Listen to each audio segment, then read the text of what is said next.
Yes, sir. Yes, sir. We are back. We are back with Professor Melly Mel, the Hood Postman. You know that vibe. Marlena, shout out to Marlena William.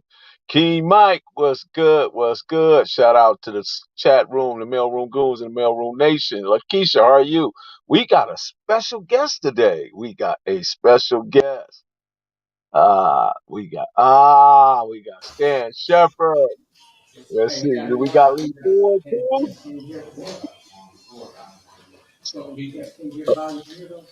Stan Shepherd.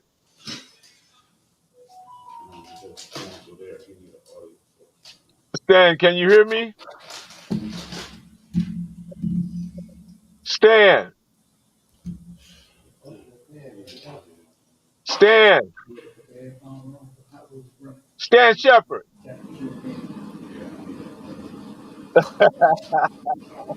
Stan Shepherd.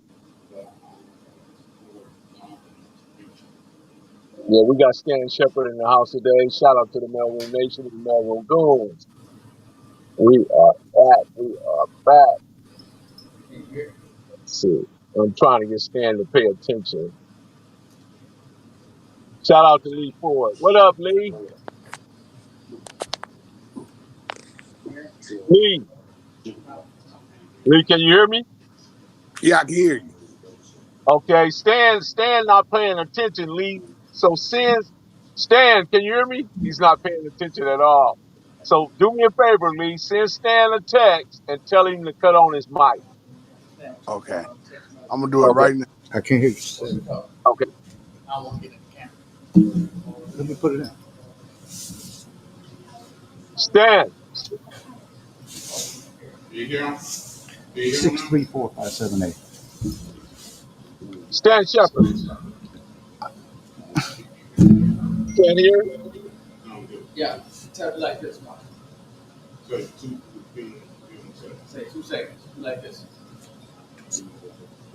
Okay, 2 seconds.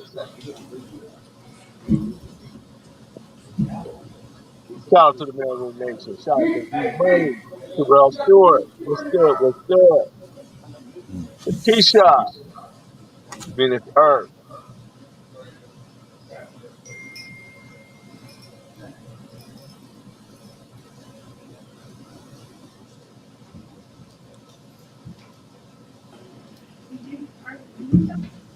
How you doing, Lee? I'm waiting. They're trying to set me up. Okay, Stan.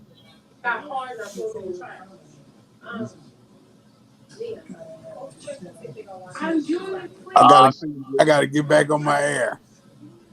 Hey Lee, let me tell you something, man. Don't get too comfortable with that oxygen because you can become addicted to it, bro. Oh yeah, I So know. I went yeah, today half like 5 hours without it. So I'm okay, waiting. yeah, for sure, man. It's good to see you, Lee, man, and I'm happy to know that you're doing okay. You know what I mean? The mailroom goons Absolutely. and the mailroom nations is praying for you, bro. Me too, man. My wife, she wanted me to get so I could run things. Uh, Run her water, run her back and forth to the store. That's the way so she likes Lee, me. Lee, before you go, I got a question for you. Before you go, What's going what do on? you Okay, what do you? How do you feel about the acquisition of Death Row now being belonging to Snoop Dogg? In house, that's good. I That's think that good. yeah, I think it's good. Okay, I I think think it's it is too. I think he'll bring a lot of stuff to the table. yeah, he know what the industry needs right now. Uh So huh. you're right about that. He's gonna bring a whole lot to the table. But man, Okay. hold on. Let me check my oxygen. Okay, Lee, go do your thing, man. Yeah.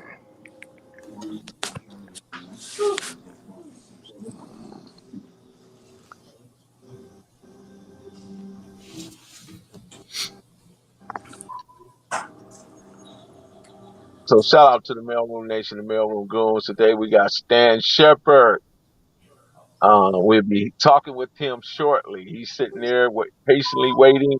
Eyeball Torres, what's good? Stan. I see Yellow Boy man. What's up, Yellow Boy? How you doing, man? Michelle, how are you? Marlena Williams, Pretty C,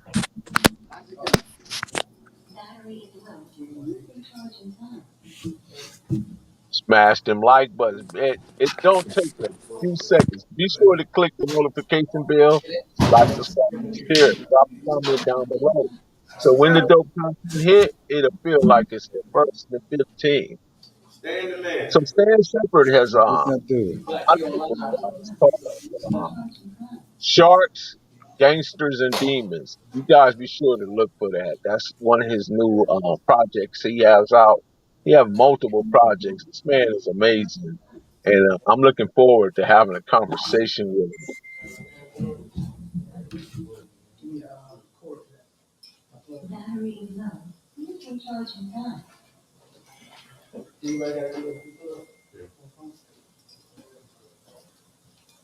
I don't know, Stan. Can you see me, Stan?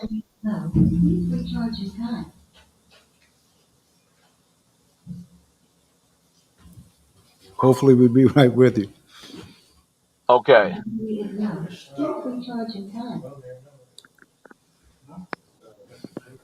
What's up, Eastside D? What's up, Mr. Mel? How you I can't doing? hear you, bro. Can you hear me? Hold on. We're trying everything here. I can hear you, Stan. What's going on?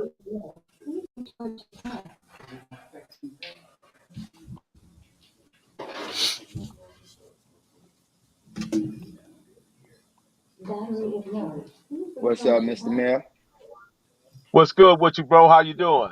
Man, bless. Good to You want see me you, just to on my man. cell phone? You Look, you you work got with you be working with Stan?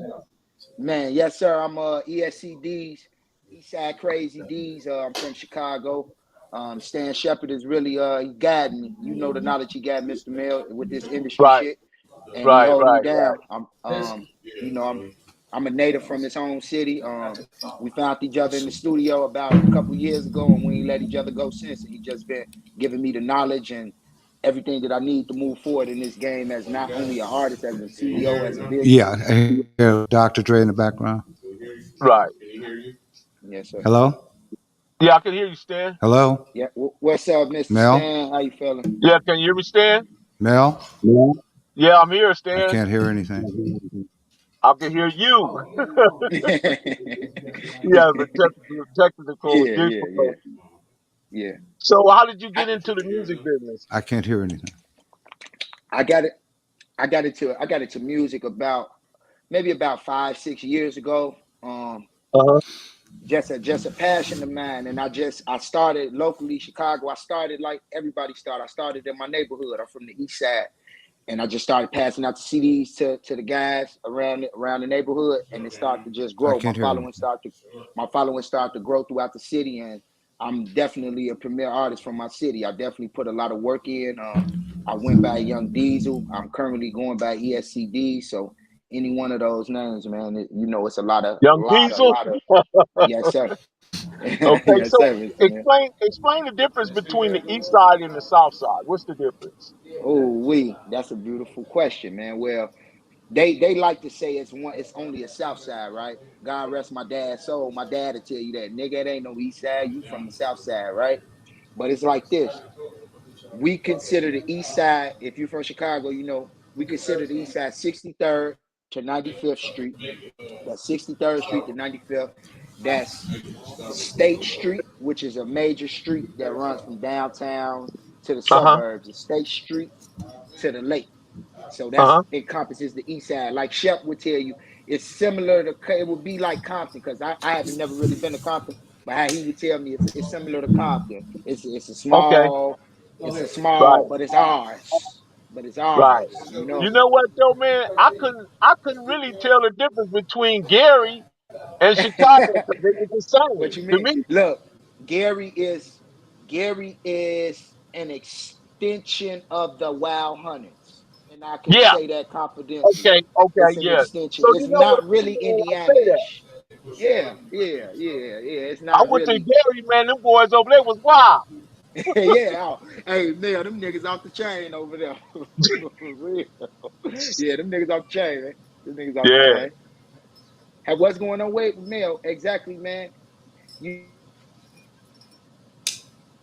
Say again?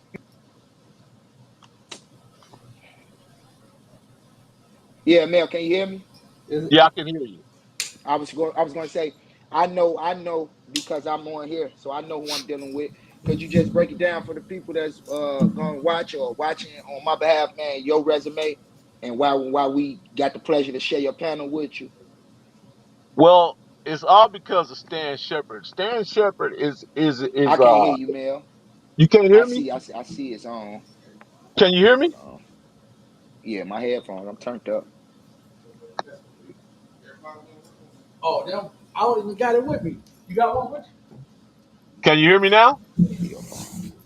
Go to your camera. you? Is it connected? Let's go to your video.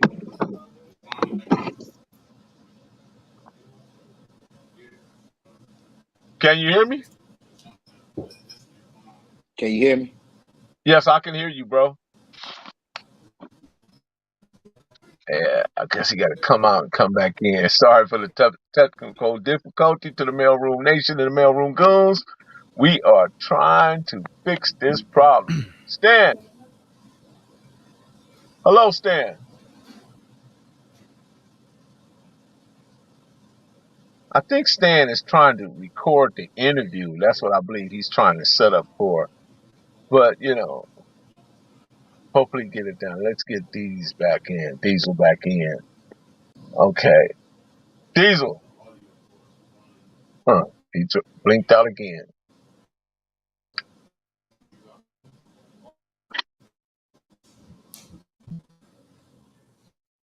Okay.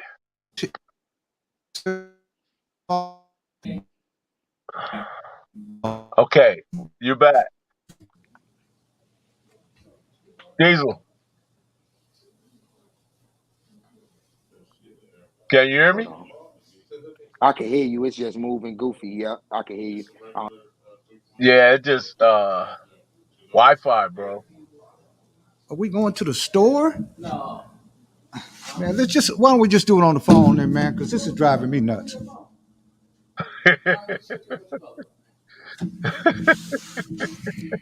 Stan is getting impatient, y'all.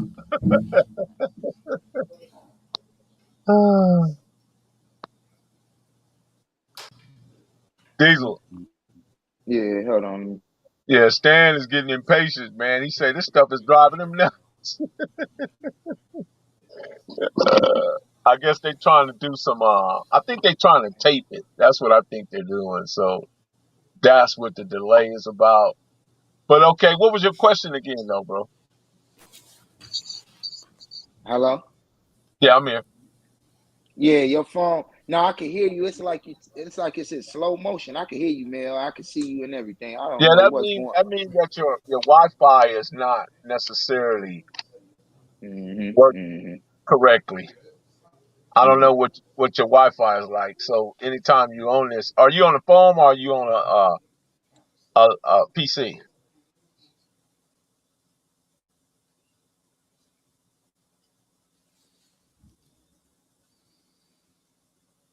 Hopefully they fix their problems. So I guess I can start talking, right? I mean, I don't want you guys to just be on standstill. I think it's important that we understand where we are today. We have super producer Stan Sheppard, songwriter, executive label owner. His brilliance brought us forward and produced many hits. He is currently with a joint venture with Blackout Records. Hold on. Go, Diesel, can you man. see it? Can you hear me? Man, magnificent, magnificent, magnificent. Yep, Yeah. yep. So what was your question? My question was, man, I know whose platform I'm on. I know who I'm dealing with. Not sure if you know who I am, but I know who I'm dealing with due to the old man. And I just want the people to know on my end who I'm dealing with and why we on your panel, man. It's And I way down appreciate low. you What am I sharing it with supposed to be listening to? Yeah, well, today we came in with we What am I come here talking because into? I'm not hearing anything here. Well, let's see what Stan doing. Yes, sir. Yes, sir. Yes, sir. Yes, sir. Stan, can you hear me? Yeah, I can hear you. It's very faint. That's because you got too many devices on, Stan. You got Yeah, yeah, yeah. streaming. You only I'm can stream from one device. I'm talking to my technical people. Okay, he popped out. Maybe he'll pop back in. Yeah. So to answer your question, yeah, Stan Sheppard, I be communicating on multiple levels, right? And I he's an advisor to me as well. So I understand when you said that he kicked that game with you. You know what I mean? Because Stan is a very intelligent and smart individual. He's brilliant in this music business, and a lot of people can learn from him, and I have learned from him. You know what I mean? But I think he likes that the fact that I come from Compton and I've been a part of the what people like to refer to as the Keyway and Damu phenomena, which we know as Crips and Bloods, right? And I've come from Compton, and I actually experienced it from 1972 and beyond. You know, and then couple of things that happened in my life causes me to kind of like reevaluate my situation. So what I had to do was reposition myself and take on a different path. You know what I mean? Because one thing about this Damu and Kiwe, it's 3D. It's death, well, it's drugs, destruction, and death. And we all know those are not great outcomes. Can you still hear me? No, we on. We on. Yes, sir. Yeah. I don't know what's the deal. No, I can still hear you. We on. Yes, sir. Yes, sir, man. Okay. Okay, so yeah, that's pretty much it. I actually ran with I was under Tookie Williams. He was right there Oh wow. in my tribal circle, right in my Mm-hmm. section. So Mm-hmm. I Mm-hmm. I don't I know him. I don't speak of him. I know him. Right, right, right. You know what I mean? Right. So It's a people different speak about him, but I actually know him. You know, facts. well, I knew him Facts. because he rest in Yes, peace. sir. Yes, sir. And God then there bless. was I'm part of like that in between the first and the second. I don't know what you would call that because I'm old enough to be a Mm-hmm. part of the first, but Mm-hmm. I'm also uh young enough to actually experience old and young to experience both sides, whether it's Facts. first generation or second. Yeah. Yeah. Yep. That's crazy. That's Let's crazy, see what man. You Stan got. said yes, sir. Stan, are you there? Here, This is Stan Shepherd. connected. He got it connected to my phone. Where the phone at? This one? He in that $1 billion This castle one. and got all that wire, man. They in that $1 billion castle, man. Man, yeah. They So in I that see you billion got dollar a castle. CEO shirt on. What does that represent? Let me just do it on myself. Basically, This this this one has represents my this record other deal label, on this man. cell phone. Filthy Guap So Cartel. shout out to record label so people can go Yeah. find you. Where they find you at? Man, thank you, man, for that. Basically, man, y'all find me anywhere you type in on social media, digital streaming platforms, YouTube, etc. You type in ESC D's, DEEZ, short for Diesel, ESC D's. Just type that in anywhere, man. I've dropped project every month of the year from 2021 up until right now. I drop the project every month, Here, Stan. a video with it. So I'm overworking right now, and also the Cook Up. That's a What you got, Mike? webisode I Right here, right? executive produced with my business partner. We on season 2 right now of the Cook Up. Just type that in on YouTube, man. It's a dope You keep series. pushing him. There We you go. work. The cook up, man. Y'all be Yes, sure to sir. Hello? tap in with It's that. Follow muffled. that. Yes, sir. Cook up. Filthy Guap Cartel. That's Right the on. label, man. Right Filthy on. You Guap. and definitely also subscribe to me on YouTube. I'm the Hood Postman on YouTube as Yes, well. sir. Man, I'm on you already, bro. That's what I'm Okay. telling. I know. I look. The old man, God rest his soul. He say, "Don't open your mouth unless you know what you're talking about." And There I it is. just, There. you know, and it's a There pleasure it to is. meet There. you. It's a pleasure to meet you. So Real talk. where do you fall The closer you get, if I it had to clears up. put you in a section, would you be GD, Vice Lord? Where would you fall? Blackstone. I'm right here on the east side right now. Yeah, that's what I'm doing in real time. But I'm affiliated with BPSN. You know, that's where I Okay. grew up. My whole family is How do I tell gangster them I'm on? disciples, though. So it's like, you know, that's just how I go on my dad's side and my mother's side, and number GDs, you know. But you know, that's Okay. how the chips fall sometimes. I'm back That's how the in. chips fall. Stan Sheppard. How Mr. you doing, Shepherd. Mel? I'm so sorry about this, man. I can't see you though. Where you at? I don't see your You can't face. see me. You got your camera off. Cut your camera Yeah, off. you got the You camera got on. to Yeah, just hold cut the on, camera man. off. Hold on. Okay. We gonna get it right, Mr. Mel. We gonna get it right, man. Nah, man, I got a lot of love and patience for Mr. Stan Sheppard. He's Yes, an sir. amazing man. So Yes, sir. I'm.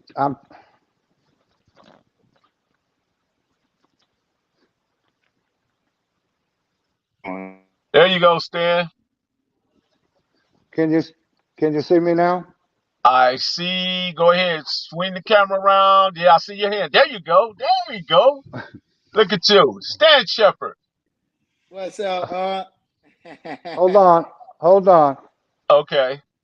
Oh my goodness. Stan Sheppard, without further ado, Stan Man, Sheppard, man, y'all give him a round of applause. Let me say thank this. you. It's a Stan pleasure. Sheppard, super producer, songwriter, executive label owner, his brilliance has brought us forward and he has produced many hits. This is an amazing man. He is an advisor to me, Seti Nash, the Westwood, Flex, and many, many others.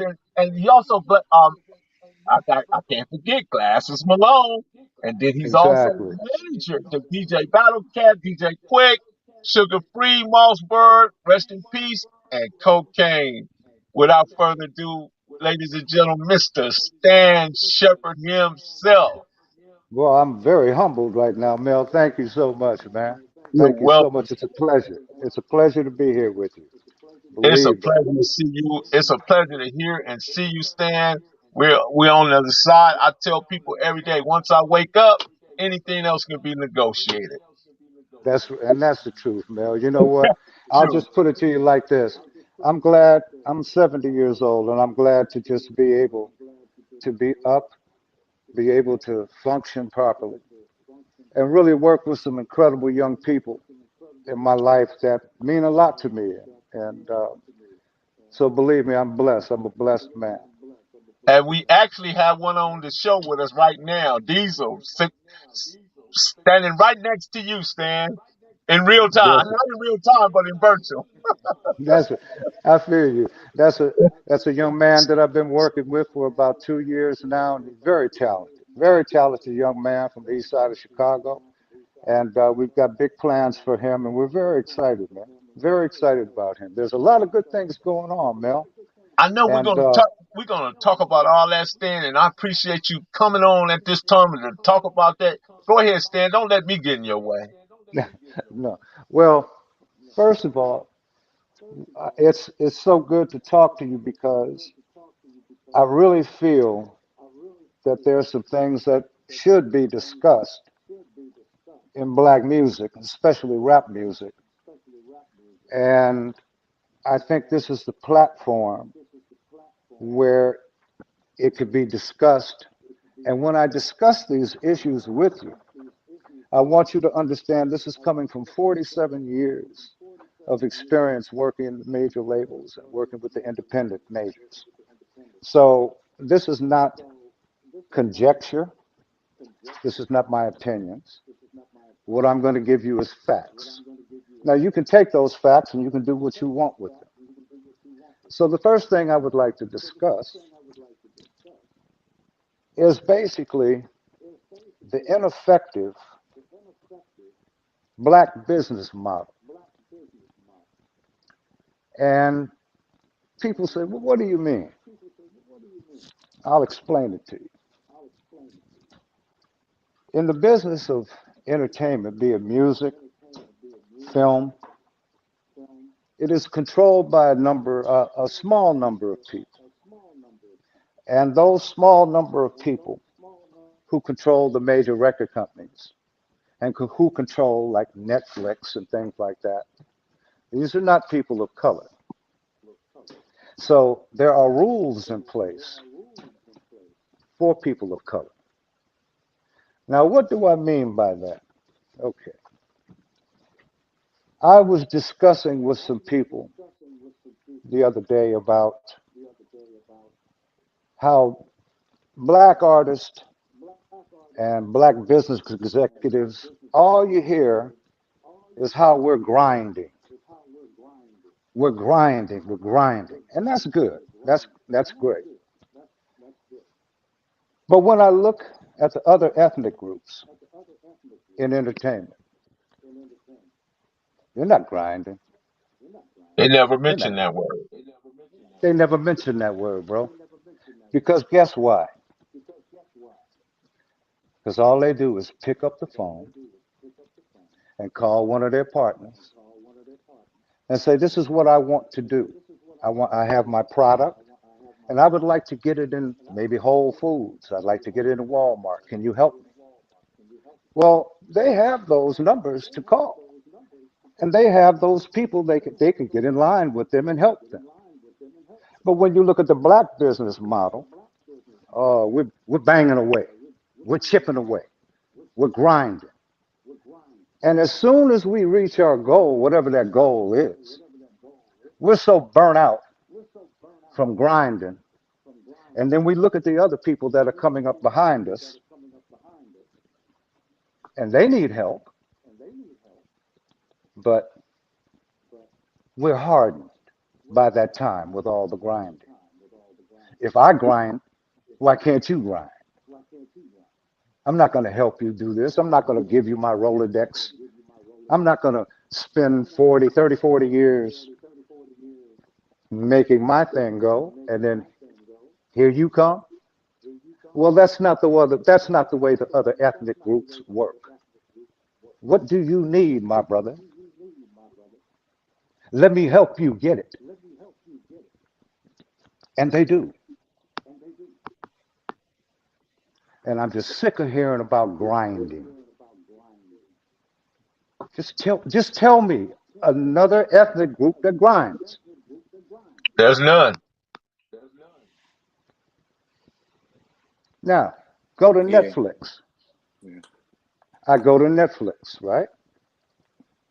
You have a project. Say Melly Mel has a new project. Well, there's three distribution companies under Netflix. So if you take your project to Netflix, it's going to, if they accept it, then it's going to go through one of three platforms that they distribute, they being Netflix. So all of their distributing companies are owned by their friends in them. It's inner circle. Everything is connected. So when people are saying I'm going to Netflix, oh, just okay, yeah, we got you. They're gonna rip you. They're gonna toss you. You have no power. The second thing that I'd like to discuss, and I think that is very important for young people in rap,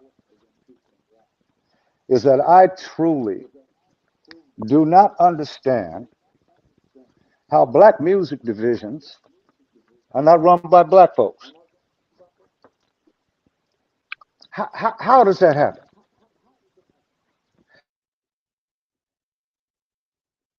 He went mute. You muted yourself, Stan.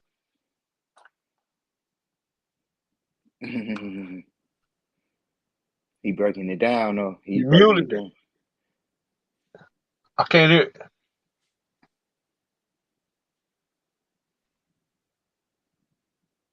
I don't think he could. Yeah. You can't. Now You he can't I hear see the you, shadow. Stan. I see the shadow. Somebody finna help him. Yeah, somebody finna help Okay. him. I just see the shadow. Yeah, somebody help him. Man, he breaking it down, man. He breaking it down, I man. know, man. It's amazing. Cause you talked to him off the record, so you know he ain't Right. even started warming up yet. Stan, you there?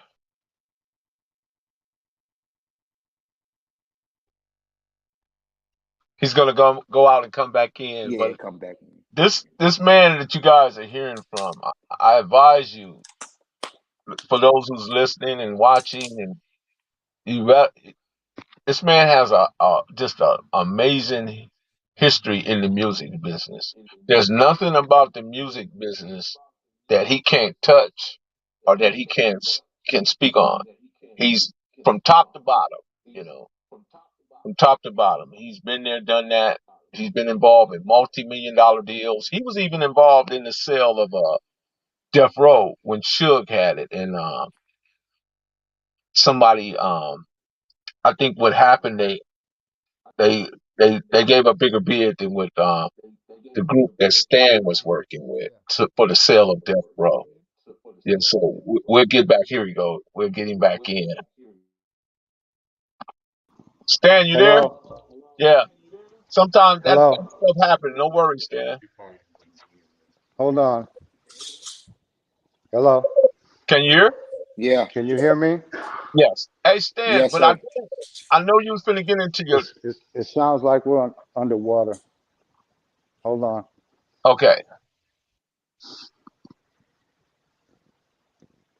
Hello? Yes. Are you there? Yes, I'm here, Stan. Yes, sir. Sounds like he's underwater. Hi, Miss Vanessa. Hi, Miss Vanessa. How you doing?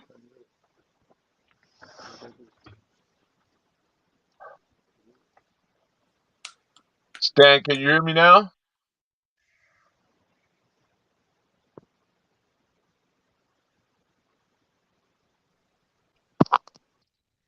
Hello? I'm here, Hello? Stan. Hello? Can you hear me? Hello? I'm Hey. here, Stan.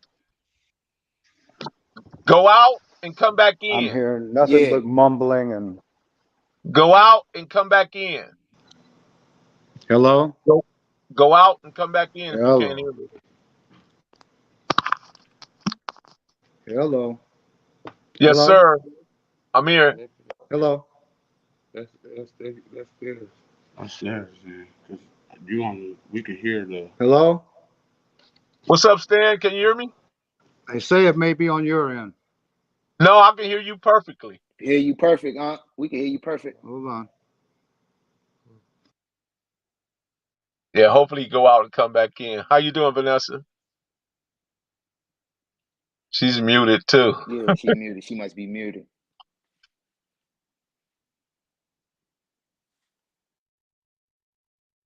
Seti, you might have to call Stan.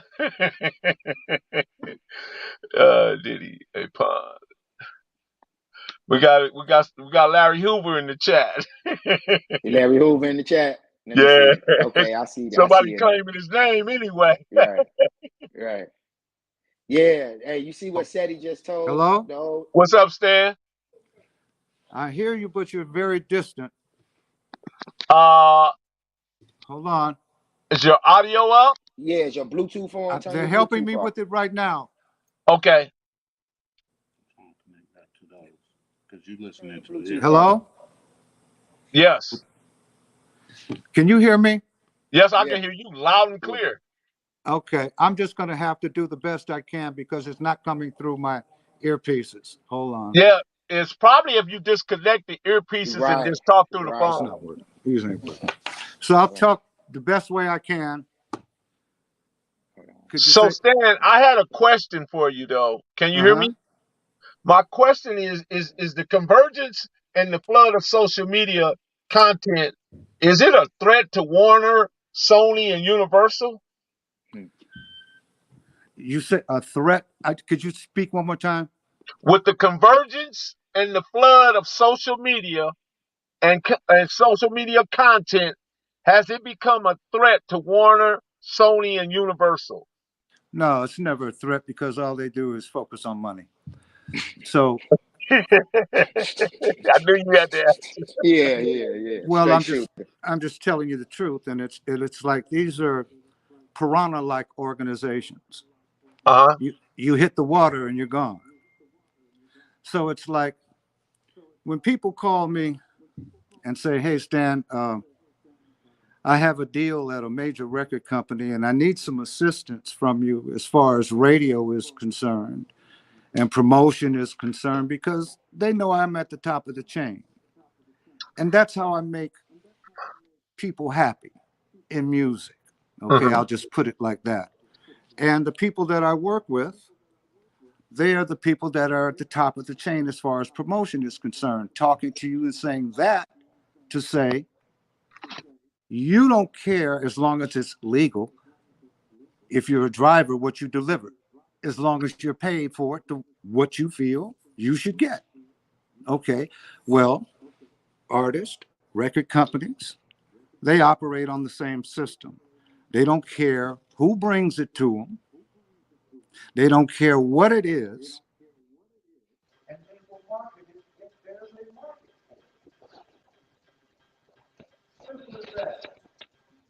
Think we lost him again.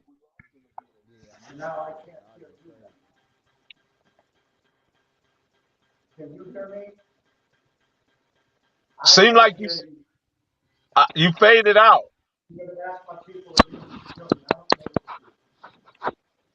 Yeah, we're gonna get it right though. We're gonna get it right. That's Stan, just the let me knowledge. say this, Stan. Don't use the Bluetooth. Yeah. Don't use the Bluetooth. Use the phone. Hold on, my people say it might be on your end. There you Oh, go I can now. hear We you can hear now. you now. Yeah, we can hear you now, bro. Okay, I can hear you faintly. Okay. Okay, Yeah, I'll because do the best. me and Deez can hear you real clear. Real clear. Real Okay, clear. well, that's my old ears kicking in, and I'll just put it that way. Um, what I was saying is that as far as the major labels are concerned, Mhm. as long as they really feel that they can make some money, they will put out a raccoon taking a poop. They don't care. They really don't. And so when artists and labels, when they jump into this game, they think it's okay. Well, I've got a great record. All the people in my area love it. Everybody who listens to it loves it. It means nothing to nobody. Now, remember, you're talking to a grizzled veteran of 47 years, and I'm not going to say anything nice. It's going to be realistic. If you would come to me right now and you said, Stan, I have this great record, and I need you to help promote it for me in the United States. I said, okay, you got about $400,000? Now you'll jump back and say, what? $400,000? Well, I can do this and I can do, you can't do nothing. Shut up. All you're going to do is get your money lost and tossed around. And then you're going to be looking back, who took my money? Why did they take it? Well, they took it because they could, and you're uneducated. And that's how you get beat in this record business. People, when they talk to me. Hello? Yes. Okay, now I can hear. When they talk to me about rap music, you got, hold on, let me get this right. Hold on. Like that? Okay. When people talk to me about rap music and the promotion of rap music, I tell them to take it real slowly. Work it locally. If it starts to catch on locally, get your money up and now start to spread it regionally. If you're lucky enough to catch something on TikTok or something jumps up a dance craze or something like that, well, that's out of the ordinary. Anything can happen. We know that. But usually, if you go to the top promotion people in this business, don't go to them with less than 400,000 to get your campaign going. You're going to lose, and the money will keep going out. And you're saying, well, when is it coming back in? Well, guess what? It comes in when the major labels want to pay you. And people say, what do you mean? That's my money. I've earned that money through my music. Man, shut up. This is what we're going to tell you. You be nice to us. And if you start acting mean to us, we're going to cause you some problems. We'll put you on suspension. You know what suspension is, Melly Mel? No, I heard you speak on it, but I'd rather you explain Okay. it. Let me put it to you like this. When I first started managing DJ Quick, he was on suspension. Mm-hmm. Okay. Suspension to a record company means we're not going to pay you a dime because you've caused some problems either by not turning in your music, saying some wrong things morally to somebody up at the company that you're being distributed by. It could be a multitude of problems. Now, with suspension, until it is rectified, the time on your contract keeps going. It's not time off of your contract. So if you have a situation where you're under suspension for a year, well, now that's another year added to your contract. And artists don't understand this. So with DJ Quick, I had to make a deal with Profile Records of 12 songs. And you say 12 songs? Yes. They wouldn't let him go from Profile Records until Quick gave them 12 songs to put on an album that they could go ahead and sell because they wanted to sell their company, Profile Records. They only had Run DMC and DJ Quick that were really bringing in any money. Well, they weren't paying Quick properly. So obviously, no music. Well, when no music came, here comes the suspension. So I had to work out a deal for these 12 tunes, and every time we would send a tune in, they would let us do a song. We did it. He did a hit on Shaq. He did a hit on all these different artists until we gave them what they want. They gave us what we wanted. And then they sold the company to Arista Records. Well, Arista Records, Clive Davis called me, I would say about 6, 7 times. Quick and I went out to meet him. He came to Los Angeles. We sat over at the Beverly Hills Hotel. We had great talks.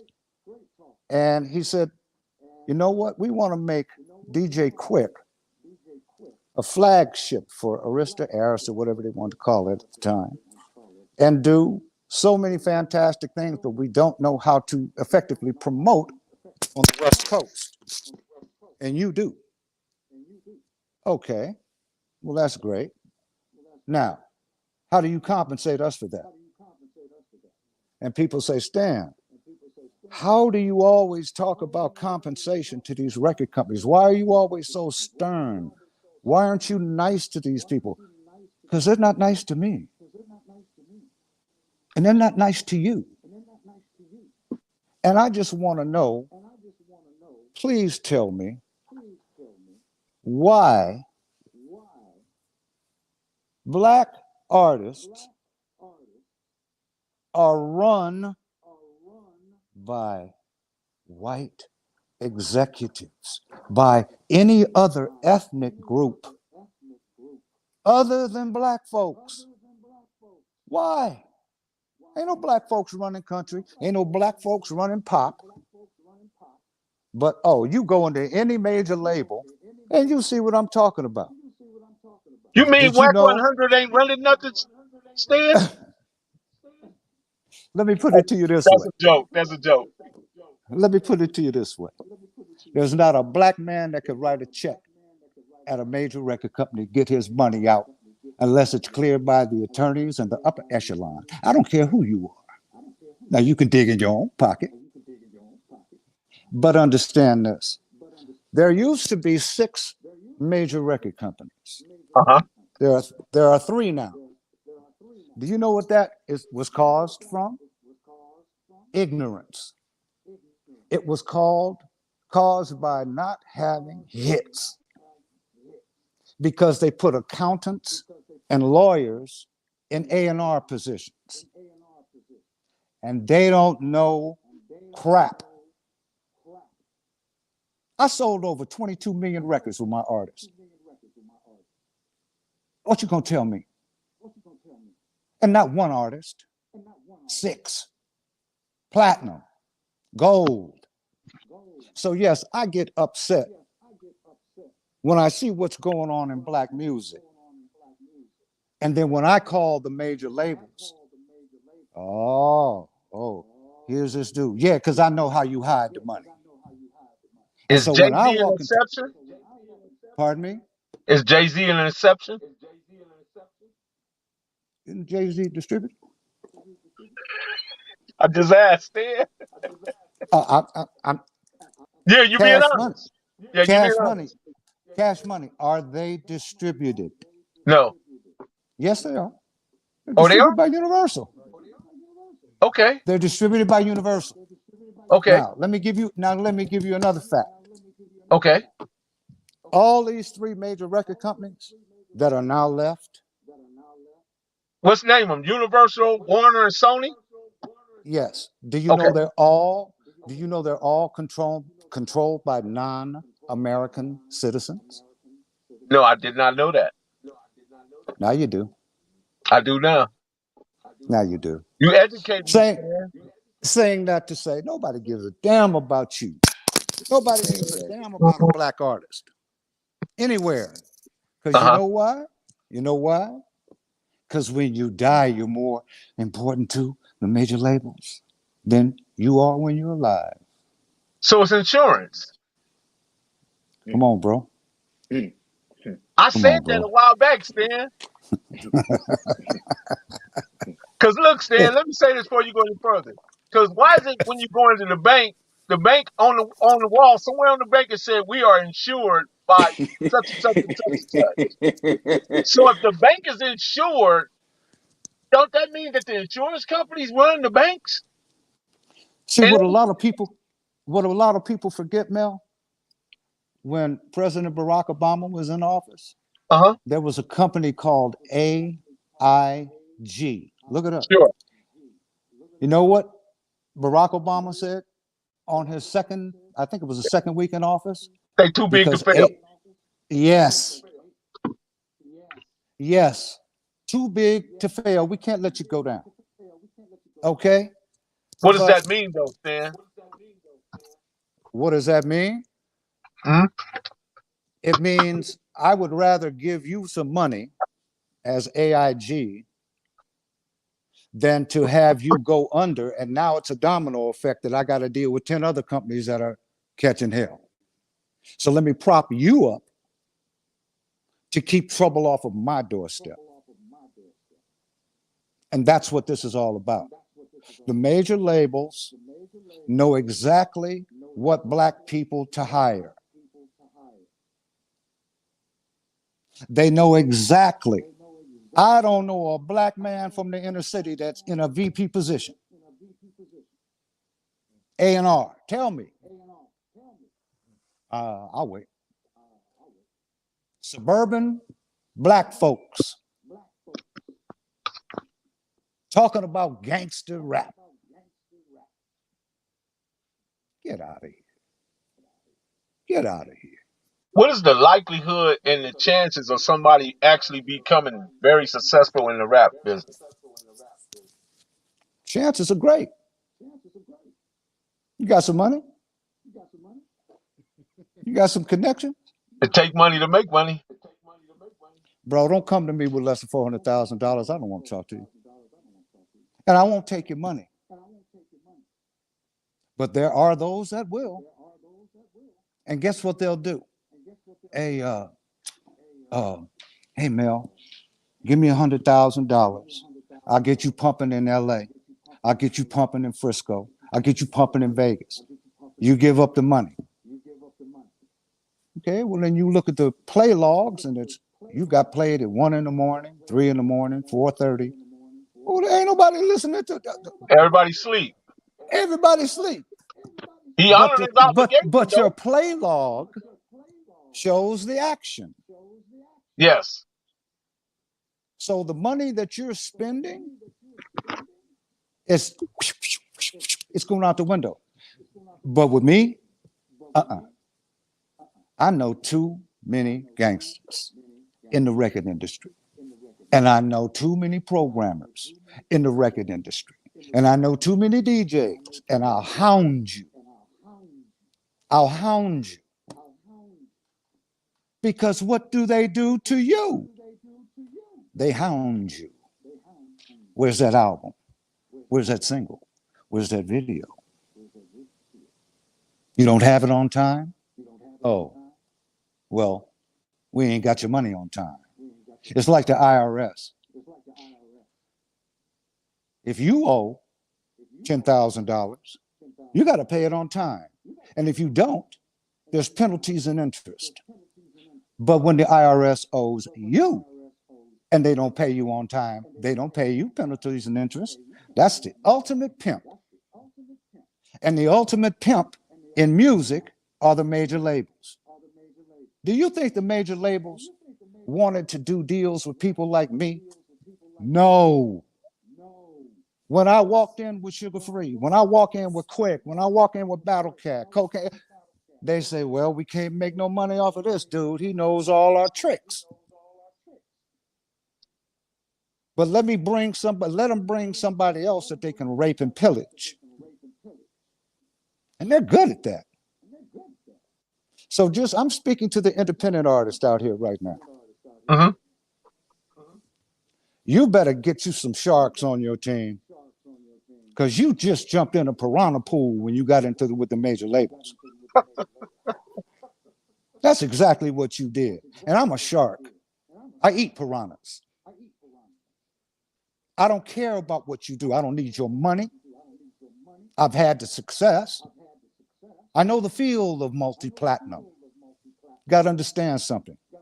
I managed 2 of the 3 biggest producers that ever came out of the West Coast in rap music, and Battle Cat and Quick, and I still manage Battle Cat since 1994 with his wife, Vanessa. You follow what I'm saying? We're a unit. We're a unit, and we're not going to get screwed ever. And don't take kindness for weakness. And when you call me about Battle Cat, I'm just going off. When you call me about Battle Cat, don't call me for no favors. You ain't getting one. You ain't getting favors from me for nothing. Bring something to the table. You got to understand something. I've been in Compton for 27 years. In and out. In and out. From every Piru hood, from South Side, from Kelly Park on down. What are you going to tell me? It's not that I know everything. It's just after 47 years and 20 some odd years in Compton and watching South Central, what are you going to tell me? And that's not braggadocious. It's realism. I listen to your show. I listen to Baby Gangster's show. I listen to all you guys. You guys are the ones that I think should be in charge of the record companies. You guys should be sitting in those vice president chairs, advising the people about what to put out. You know how many flops are put out each year? Because these suburban black folks are up there being tossed around by the executives, and they're scared to lose their job. Yeah, you know who I'm talking about. All of you. It's ridiculous. Where's the black unity? Ask somebody in rap to do you a favor in Los Angeles. Hey man, can you help me out? Get on this track for me. Yeah, get in touch with my attorney and my business account. Oh, we can't work something out? Man, if you ain't real close, man, these dudes ain't helping you. I saw that with YL and Roddy Ricch going back and forth on Clubhouse. I'll put it to you this way. They used to call me Dr. No. Because every time somebody would call me for a production from Quick or Battle Cat, I can't. Oh, you're blocking us from making money. No, I'm not blocking you from making money.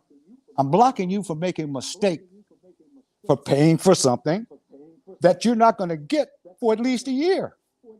What do you mean a year? My producers, Battle Cat and Quick, they had clients lined up everywhere. They can't do everything for everybody. But when I would tell people no, oh, Stan, la la la, I got tired of it. That's why I left. I couldn't take it anymore. Imagine 6 gold and platinum artists, and people are always asking you for favors. And then I got to go back to my artists. Hey, man, 7 guys ask you for some tracks, but they ain't got nothing to pay you. They're going to pay you when they get a deal. Oh, God, how many times have I heard that? I don't want to hear it anymore. Done with it. Do we now have a stick in the game with Snoop Dogg owning Death Row?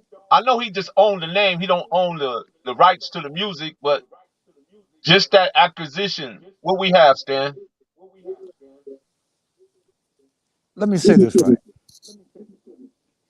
Snoop is one of the most fantastic people I have ever met. He has done 5 favors for me personally. Even going back to I did a tribute album for Dr. King with the SCLC. Battle, Snoop, Stan, what do you need? 5 times. Guess what else Snoop did for me? When he was with Master P, I went to Snoop, and he was living down south at the time. And I wanted to show some unity in Los Angeles between Quick and Snoop. And I asked Snoop, would he come back to do a first ever show with DJ Quick on stage? He said, Stan, I'll do it. I'll come back. He flew back to do the show. He never charged nothing. With Snoop, there is hope. Because I don't see the executives at Def Jam stepping in to correct Snoop. Leave the man alone. Let him run what he's supposed to run, and let it be successful. Meddling with people who do not know what they're good at will destroy careers. And I don't take that lightly, and nor should artists. You've got to watch everything that you do. You got to watch everything that you sign. Let me share one story with you. Go for it, Stan. I love your stories. Okay, check this out. Obviously, the names will be not mentioned. Okay. But there is a very successful artist in rap music. This artist is from the West Coast. This artist got a deal. I'm not going to say what label. Got a major label deal, and the deal was for $350,000. Okay. The manager is a very close friend of mine. The manager's attorney is a very close friend of mine. Well, I happened to come in one day to their offices when they were talking. Long story short, they had a contract from this artist. It was 125 pages. Well, what they did, the deal called for the artist to get $350,000 with a $125,000 advance up front as soon as the deal was signed and they started recording. Well, what the manager and attorney did was they had the cover page and they had the ending page, and everything in between was replaced with a $250,000 offer and they chopped up the 100. So you say, how did they get away with that? I said, well, anytime an artist signs a contract, there's at least 3 to 4 copies, and you've got to sign on numerous pages. And these are 100, sometimes 125 or more pages. And you're signing away. You're just signing.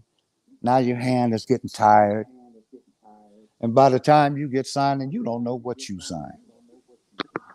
So they replaced everything in there, had the regular contract signed that said the 350, gave it back to the major record company. So they're great. So they cut the check to the management and the attorney. Well, they take that check, take their 100,000, call your partner up here. Come on, get your money, man. The deal is done. He's happy as whatever you want to describe. And he just had sex with no Vaseline. Okay? So, and here's the clincher. By the people today, and I heard him on the phone one time saying, that's why I kick ass for you.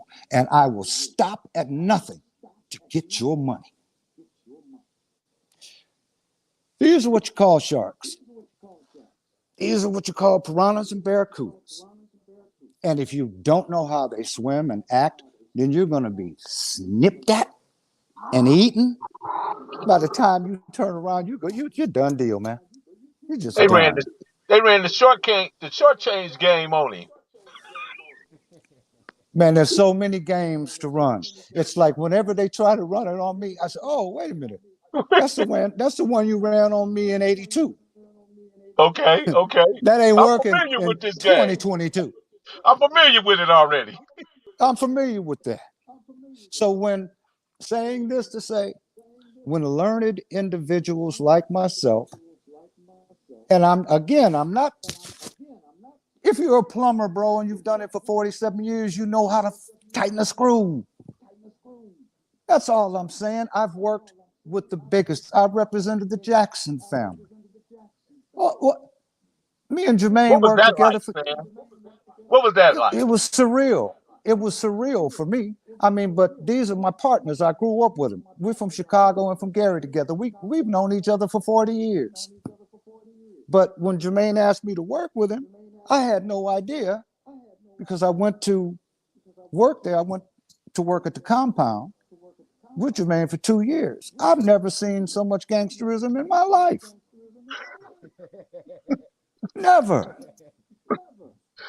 These I are real never. gangsters. I mean, oh no. Oh, oh man. Gang member gangsters? Man, get out of here.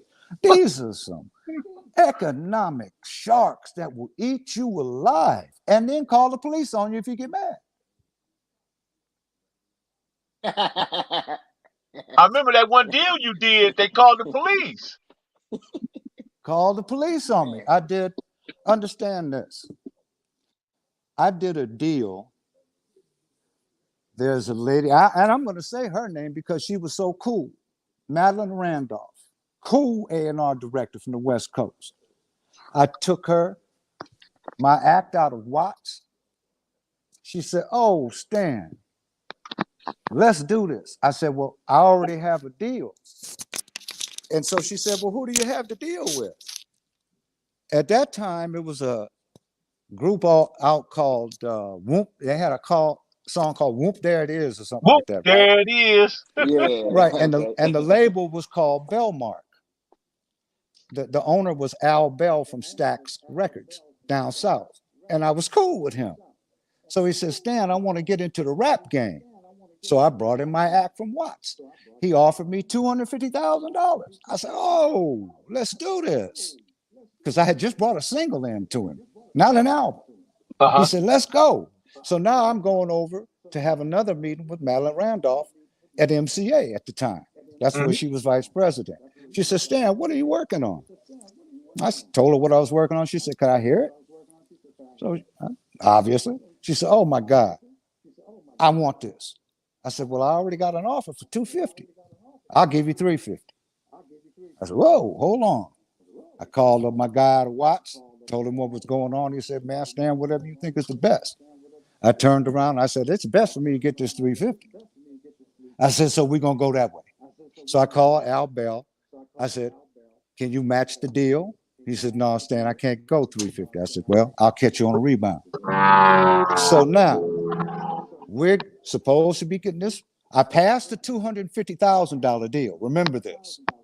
So now I got a $350,000 deal from MCA on the table.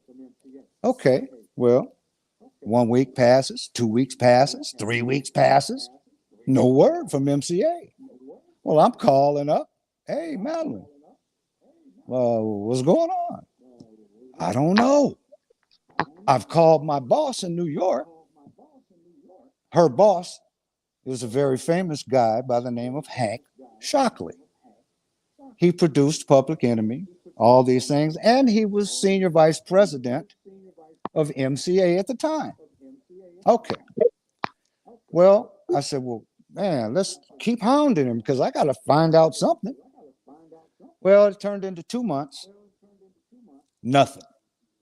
So obviously, everybody is very distraught.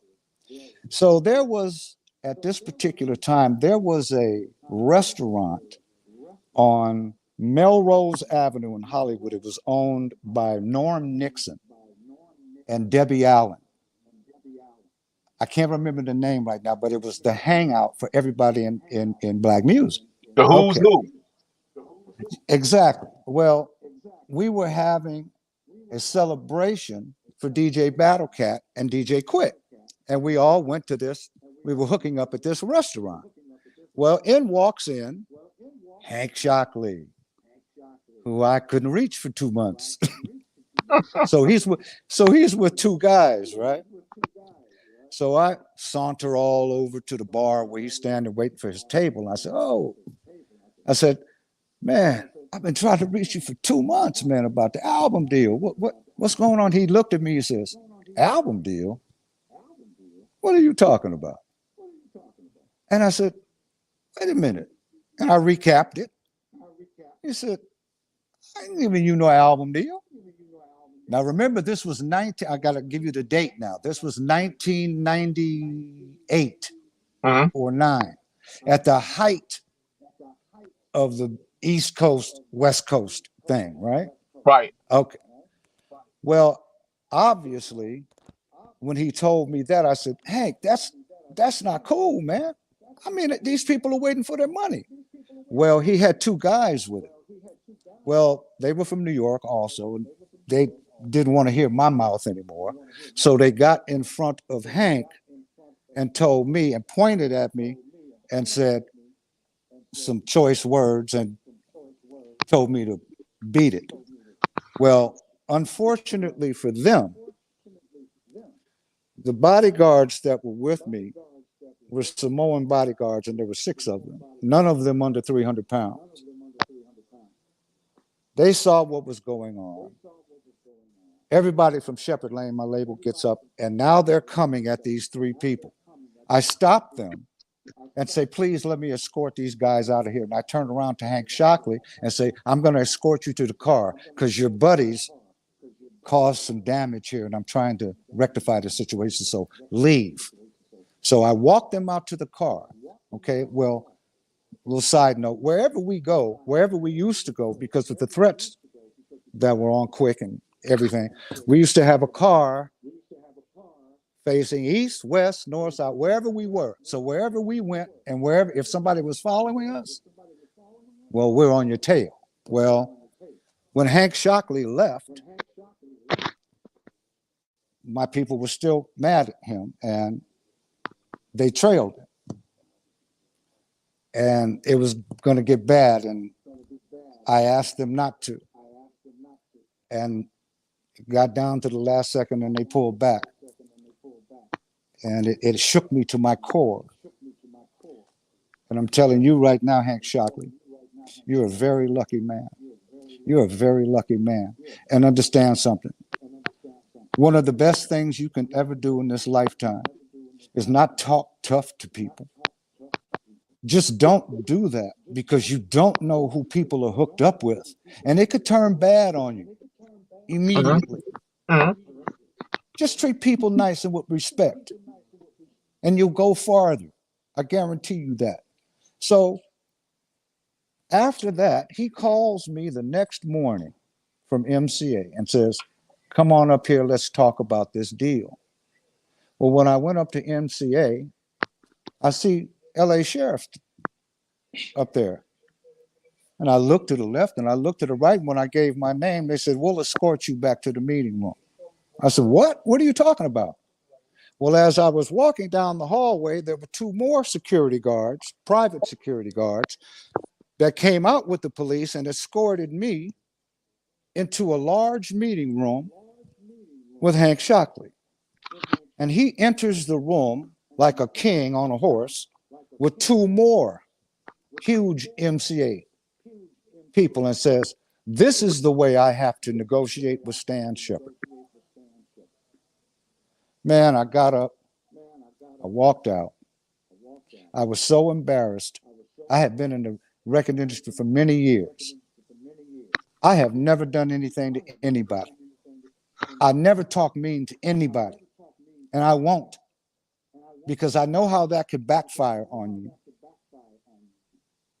Really. And it hurt me. And I just wanted to say again, men can sometimes make the most ignorant mistakes that can cost them their lives. So many times. Mel, you know, I lost 18 friends in Compton, all murdered. You know how that, man, come on. Come on. And 11 of the people that were murdered were not murdered by Crips. They were murdered by Pyrus internally. What was that all about? My bodyguard, my number one guy that I used to travel with, Big Vince, gone. Man, I used to look at the phone and somebody's dead, somebody's dying, somebody's in jail. I had at that time 12 artists. Death was swirling around us. Man, it got so bad. It got so bad. And I tell people there's a difference. I talk to anybody outside of LA. I tell them there's a difference in Compton. It's just so different. It's not wild. It's calculated. And when people want to hit you, you're hit. Ain't no wild stuff like Chicago. I'm here on the South Side. You can get gunned down anywhere. But in Compton, it's different. So I had to learn. I had to learn how to function. I didn't do anything without talking to Lee Ford. I don't do anything without talking to people like Melly Mel. I pester Melly Mel. I'm not going to be out here stupid. At 70 years old, most people my age are retired. I want to help these young people. I want to help these young people, man. But Stan, I'm let's not going talk. No, I don't mean to cut you off, but I wanted you to touch on the two biggest paradigm shifts in rap, and that was Tupac and Biggie. Can we touch on that any? well, when Tupac got out of jail, see, I have a respectful relationship with Suge, and all the guys up at Death Row, I had good relationships with them. And I saw the development of Tupac. I saw the development of Biggie. And I knew where it was going. You don't have to be a mental giant when you've got people on opposite ends, and now they've got different things that they're going against each other with. you could see how things get twisted. You could see how things could get violent. Doesn't take that much. And it's a subject where when Biggie was killed, Quick and I were standing next to Biggie when he was getting his car. You follow what I'm saying? Mm-hmm. And I have a different view because 5 minutes after Biggie greeted me and Quick, what happened. You feel me? And so then LAPD detectives had me, said I was hiding Quick, said, we know that you and Quick had something to do with setting up Biggie, and we're going to hound you until you give us the information. And oh, by the way, Mr. Sheppard, tell Mr. Quick we found the car.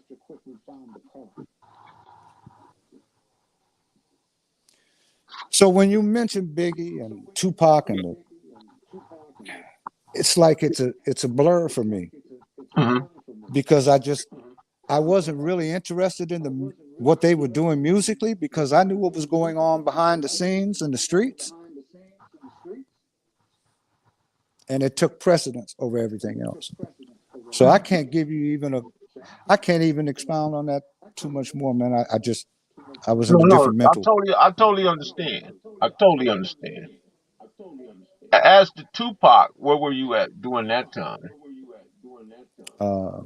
In and out of death row, because Sheppard, my label, Sheppard Lane, and death row, we had a friendly hookup. Mm-hmm. You know what I'm saying? So there was never any problems with us. It was all good. And I never really, and all the guys from the Crips organization, man, I used to be over in Southside all the time with the guys, over in Kelly Park. Matter of fact, I got a young guy from Kelly Park right now, Yellow Boy the Duke. Been Yeah, working he with was in him. the chat. Yeah, man, we could, we're getting ready to do that. You know what I'm saying? There's a lot of things. So, man, I don't, you know what it is, Mel? When you get my age, you don't want to see these young guys, man. You don't want to see them mess up their lives. You want them to get as much as you can possibly get out of your craft and get paid what you're supposed to get paid. And that's why I do what I do. You follow what I'm saying? I don't have any paperwork with 5 platinum and gold artists. They can leave when they want. They can do what they want. Because I don't believe if somebody wants to leave you, you're going to hold them against their will. That's not conducive for entertainment purposes, and it's not good for humanistic purposes. Let it go. So people tell me, Stan, you don't work with contracts? When I have to, I will. But I don't make my artists. What am I going to do? Sue you? No, I'm not going to do that. I'm going to walk away from you, and I'm going to watch you trip over your feet. And then you'll call me back. Oh, I'm sorry. No, shut up. Go on. I don't want to hear from you no more. You had an opportunity to do right, but you didn't. So that's on you. And as I always tell any artist or any company, this one line. It may be a deal you want to make, but it's not a deal I want to take. That's just business. Exactly. Stan, just for the audience, share how many Grammy Award winning artists have you been a part of? 3. Mm-hmm. I produced The Temptations. This album title and the single that I did on The Temptations went platinum. And it was called Special. And that was also the album title. several cuts on the Temptations. I also did Anita Pointer Sisters. I don't have to say anything about them. I don't have to say anything about Temptations. And also Gerald Alston, the Manhattans. I did Slow Motion. I did all Gerald Alston's hits. Okay, ever since at 16, he was the lead singer of the Manhattans. You a Kiss double and say, barrel, man. Kiss and Say Goodbye.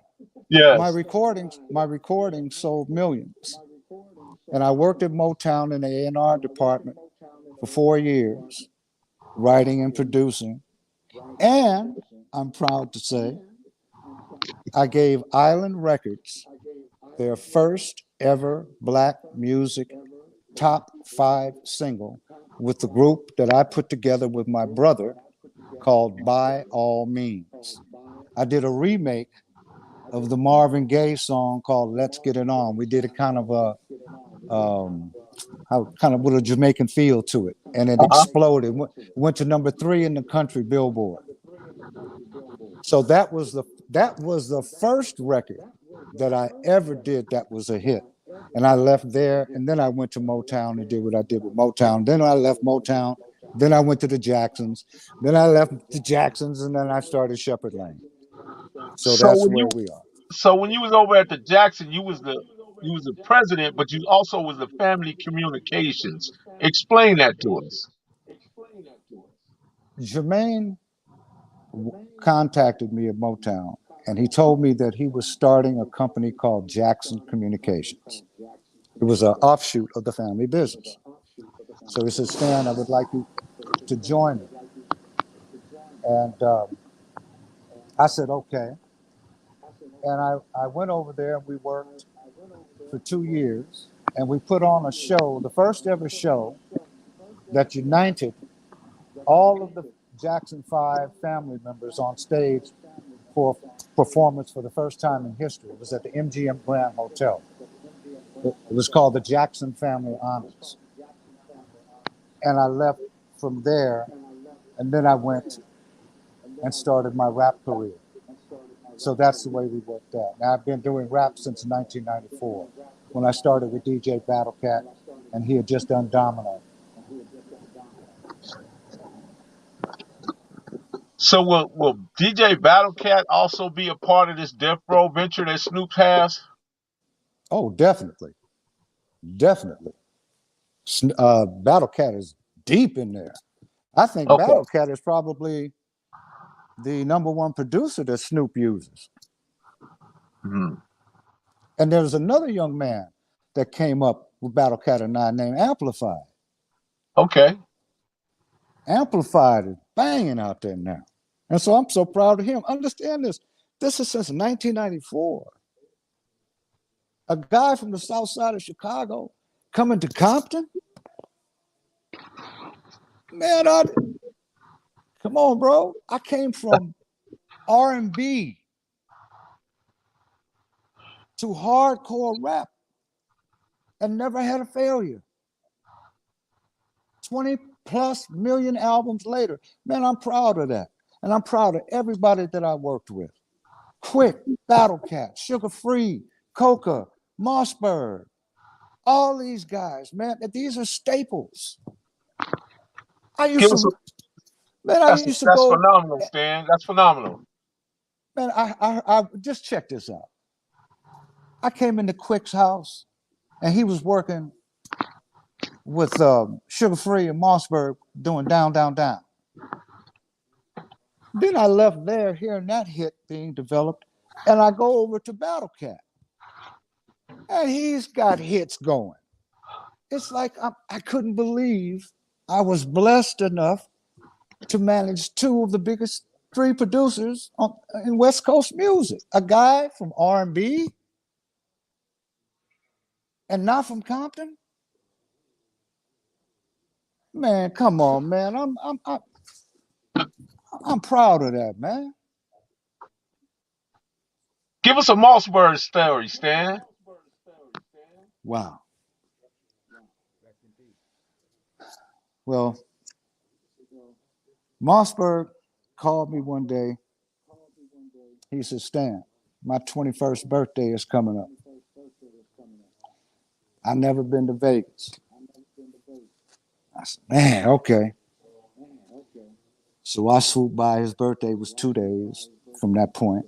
I swooped by, and me and him, we got in the car and we took a road trip from LA to Vegas. And on a road trip, you really get to know a person. You can understand this, Mel. I was 53 years old when I entered rap music. 53. Shout out to In, Mob James. do you follow what I'm saying? Hmm. So Mossberg says, Stan, I just got to go. I said, okay, I'll get you your tickets. He said, no, I want to go with you. I want to hang with you. I said, but Mossberg, I don't associate with the artist. I said, I'm 30 years older than you. He says, that's okay. You're like a father figure to me. Well, we hopped in the car and we went to Vegas, man, and we had a blast. Hmm. And then about 2 weeks later, I get a call from Tone. Mossberg's dead.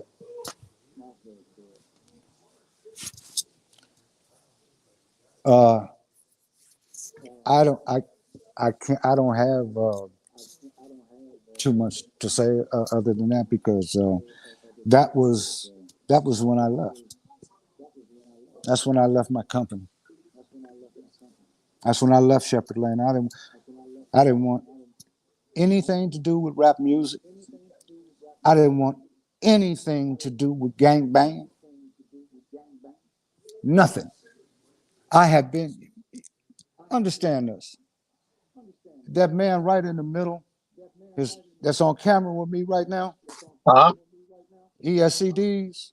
Uh-huh. He knows my background. I'm from 79th Street on the south side of Chicago. One of the first, and I hate to say it. Now I'm just one of the first people that gang banged on 79th Street on the south side of Chicago, and it ruined my life. Almost got killed twice. That's how I went out to LA. So when I got out to LA, I was So you were already in the. Stone, Stan? No, I was Gangster Disciple. So it was nothing big for me to come to Compton. It was just another situation that I was familiar with. So it didn't bother me. People were telling me, man, you're going into Compton? You're working with blah, blah, blah. Do you know he has a death threat on him? No, I didn't know that Quick had a death threat on him. No, I didn't. It wasn't in my world. But when I met David Blake, and I met and talked to the man, David Blake, not DJ Quick, David Blake. That's a good dude, man. That's a good dude. And I could not personally myself have gone through the trauma that DJ Quick has gone through in his life. I couldn't have done it.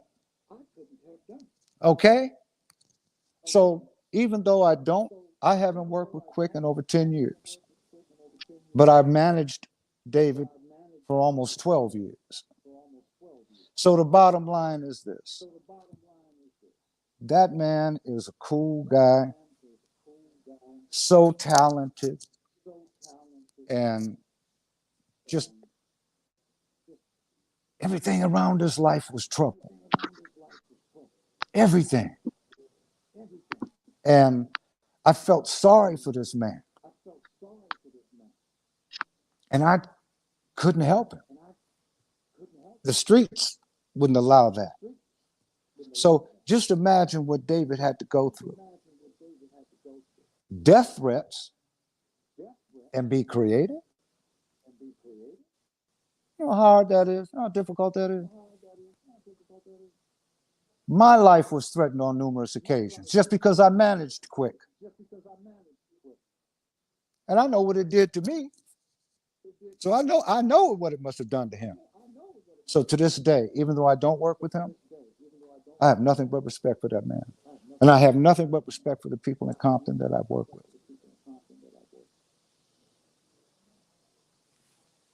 I'll just leave it at that. Talk to us about sharks, gangsters, and demons. I know you've been talking about it a time, but simply let's get into your book. My book is called Sharks, Demons, and Gangsters. And it is a factual journey of how black music was started in America. Now, here's some information. My father and my uncle, my father's name was Bunky Sheppard. My uncle's name was Ewart Abner. Those two men met on the south side of Chicago in the 50s, and they got together and formed a record company with two other people called Vivian. They were called, their names, Vivian Carter and her husband. And they started a label called VJ Records, VEEJAY Records. They were the first, before Motown, they were the first successful black music company in America. Look it up, VJ Records. Not only were they successful, they were the first record company to ever sign the Beatles. Yes. Wow. They signed the Beatles, but then the company, they recorded the Beatles' first album called Introducing the Beatles. But then the company ran into financial hardship, and they had to sell the Beatles to Capitol, where they are today. And it just reminded me of another thing, Mel. Do you know about Motown's history? No, I'm sure you're gonna tell us those, Stan. That's why I'm here. Check this out. Listen. Check this out. Okay. When I worked at Motown, the president came to me because I tried to get a rap group signed up there called the Watts Car. They said, Stan, we love it, but we're getting ready to get bought or purchased by a company called Boston Ventures. And they will not allow lyrics like this on Motown. So even though you got a great act, you can't help you, Stan. Got to take them elsewhere. I said, okay. Well, fast forward. Boston Ventures buys Motown. Fast forward 3 years. Boston Ventures puts Motown up for sale for $61 million. Wow. 61? That's like chump change. Can you imagine somebody buying Def Jam or any of these big record companies for $61 million with the history like that? But why was it sold for so little amount of money? Because they had no hits. Motown had no hits at the time. So they had to unload and do whatever they had to do.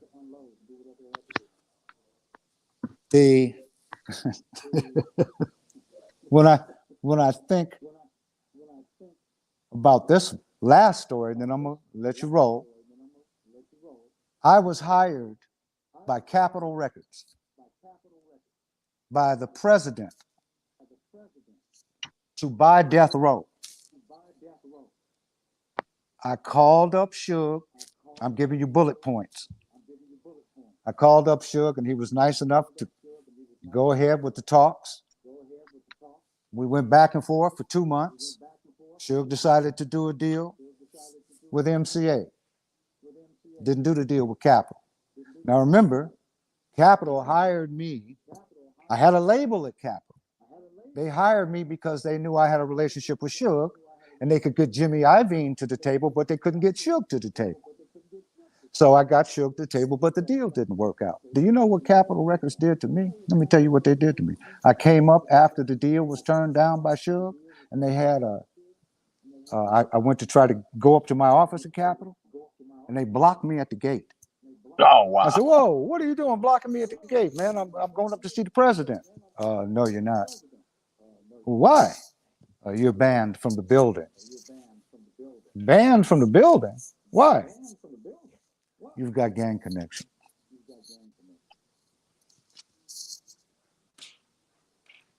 I said, so you used that against me. I said, never mind, because I was talking to a guard at that time, so he didn't know what was going on. I'm just thinking to myself, I can't believe this. Another example of the Sharks, Demons, and Gangsters. Read the book, and you will see how the gangsterism just rules the record industry, and nice people just get slapped around, and stolen from, and beaten. So two more things I want to talk about before you get out. I want to talk about Blackout, the multi-million venture that you just joined, Blackout Entertainment, and also I want to talk about the young man sitting to your right, DC's, Okay. EC's, Diesel. ESCDs, right. Okay. Well, let me start with Blackout Entertainment. Is Black here? KB? Well, let me tell you about it. Blackout Entertainment is a company that was started by a young man in Milwaukee by the name of Black. Really, really great businessman. I mean, everything he touches is just excellent. The way he operates his business is excellent. His vice president is a man by the name of KB. KB and I have worked together for over 22 years. And he knows everything that there is about promotion, marketing, and everything. So we're starting on March 1st. Here's KB right now. Come on in, KB. Hold on for 1 second.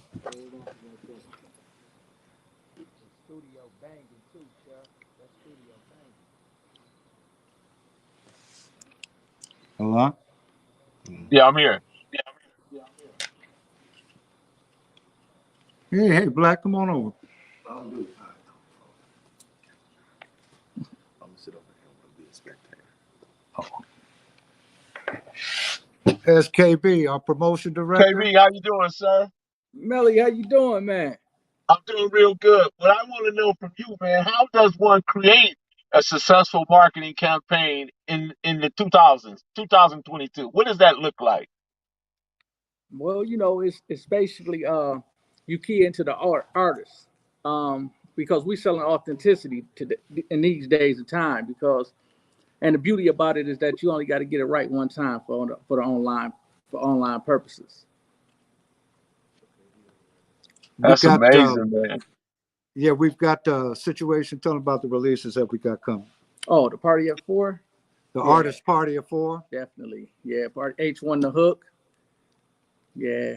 Yeah. So those are artists you working with now? Yes, sir. Good, you tell them about to the hear venture, it, man. Sam? You go ahead. That's which one? The H1 and the Party. How you involved with it? Talk about it. Well, long story short, these young men, Black and KB, I just saw what they were doing, and KB said, man, come on, let's join forces, man, and blow up Blackout, right? So obviously I had to meet Black, the young man who was the head of all this. Man, I was sold. The brother's he's all that. Put it Once like I that. see that smile come across your face, Stan, I already know you sold. Once Stan get that That's little on the real, smile, man. I mean, Willie, we got Party of 4 coming. Young man, when you see it, you'll I can't understand why wait. we're excited. And then we got this young man called H1 The Hook. Man, just watch Blackout. Watch Blackout. I'm watching. I'm watching. Watch what we get ready to do. Okay? Then we got ESCDs. That's We where get we're ready to going now. bust Let's him go out. there. Let's Out the go. south side of Chicago. And guess South what? side Guess who Chicago. else I'm working with? Who Speed else? Not Mobsters. out of You bringing them Chicago out. with with Twist and all that. Man, we getting ready to do some big things, man. We're I getting ready to have appreciate hearing fun. that. Yes, sir. And that's what you got to do, Stan, is have fun with it, right? What did you say? I say, and that's what it comes down to. You got to have fun. While making money, you got to have fun as well. Gotta have fun with it. Yeah. Man, I'm not gonna, at 70 years old, man, if I'm not having fun, I'm going to lay in the bed. I'm gonna watch some sports, smoke a good one, and be Uh, left alone. Stan, you still pulling? Huh? I say, you still pulling? Man, I got a marijuana company. That's the last part right there. With let's see, Slim 400 and Crazy Bones, right? Yeah. Yeah, we launched Crazy Bone, and um, also, we launched Slim 400. And I don't have to go any further with that. That was a Yeah, special rest in young peace to man. Slim 400. Rest in peace. Yeah, we helped him get started, and I miss that young man. He's really cool, man. He's really cool. Appreciate But I do things quietly. I don't want to, you know. I just want people to be happy, man. I want to work with cool people. That's why I'm here with KB and Black. You know what I'm talking about? And then I've got another venture. It's called Big Indie. Yeah, let's Three talk about that. brothers. Three brothers. One's from Silicon Valley. One's in Atlanta. One of my partners is in Los Angeles. Jay Will. And Barry Smith. Rah Rah. Down in Atlanta. Big Indie Network TV is going to be like a Netflix. We're already in 300 million homes. Guess what we don't have? Content. So guess what I'm here for? Content. Content. Well, Stan, man, I've been with you all the way, man. It's 11s for us, Stan. 11s. And, Keep that in mind. and I'm telling you this right now in front of the world. I'm coming after you to be on my platform. I'm coming after Melly Mel to be on my platform. And you know who else I like? I like Well, Baby Gangster. that's my homeboy. Oh, really? Yeah. I like him, man. I Yeah, like that's that my man. homie. I'll get him on the phone anytime you're ready. He is really cool, and I feel he's sincere. And my other partner, Seti Nash. Exactly. The Nash edition. That's I ain't Seti gonna hold Nash. you. I ain't gonna hold you, Stan. You follow what I'm saying? Yes. Let's have some fun, Mel. Let's definitely have some fun. Man, I'm cool. I don't want to So what bore you no. so with ECDs, before we get out of here, let's cover him right quick, and then we Seti Nash in the chat. He got eyes on you, Stan. Well, let me tell you about the SCDs. That dude, I want you to listen to his lyrics. Si- His lyrics and his delivery just blow me away. And when I send his music out, Mel, I don't send any music out for anybody unless it's tested. I don't go to radio unless it's tested. So when I get that information back on ESCDs, that they say, Stan, work with this dude, get the right tune, work with him because he's gonna blow up. I said, okay, that's all you got to tell me. I have 13 people at radio who are mix show coordinators and tell me what to mess with and what not to mess with. It's not because I've got some great ears. I just got people who have great ears and I utilize their services because I don't you want to got make any friends, mistakes. like you spoke in Yeah, the beginning. You just pick yeah, I up don't the want. phone. Yeah, I'm not gonna grind. I'm not gonna grind. I'm gonna pick up the phone. Just Simple as that that, simple. bro. Right on, man. Well, Stan, I appreciate you and ECDs coming in. ECDs, you got my Instagram. Send me something, man. And once you send me a message, I'll send you my email, whatever, and we'll communicate.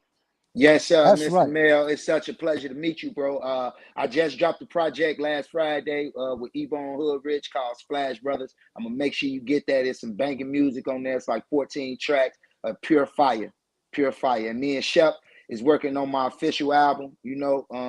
Being executive by Battle Cat himself. We working on it. Hopefully later this year, top of next year, we'll have that. And we just working. We working. Shout out to Blackout. My phone died. Shout out to Blackout and KB and Black over there. They doing what they got to Shout out do to over them, there. man. Shout out to Yeah. them. Man, hey, it's like this. Blackout is up next. Yes, sir. Shout out. Let's do it. ESCDs is up Let's next. do it. Yes, sir. H1 The Hook, Party at 4. Let's Party do at it. H1 The 4, Hook. H1. Let's go. H1.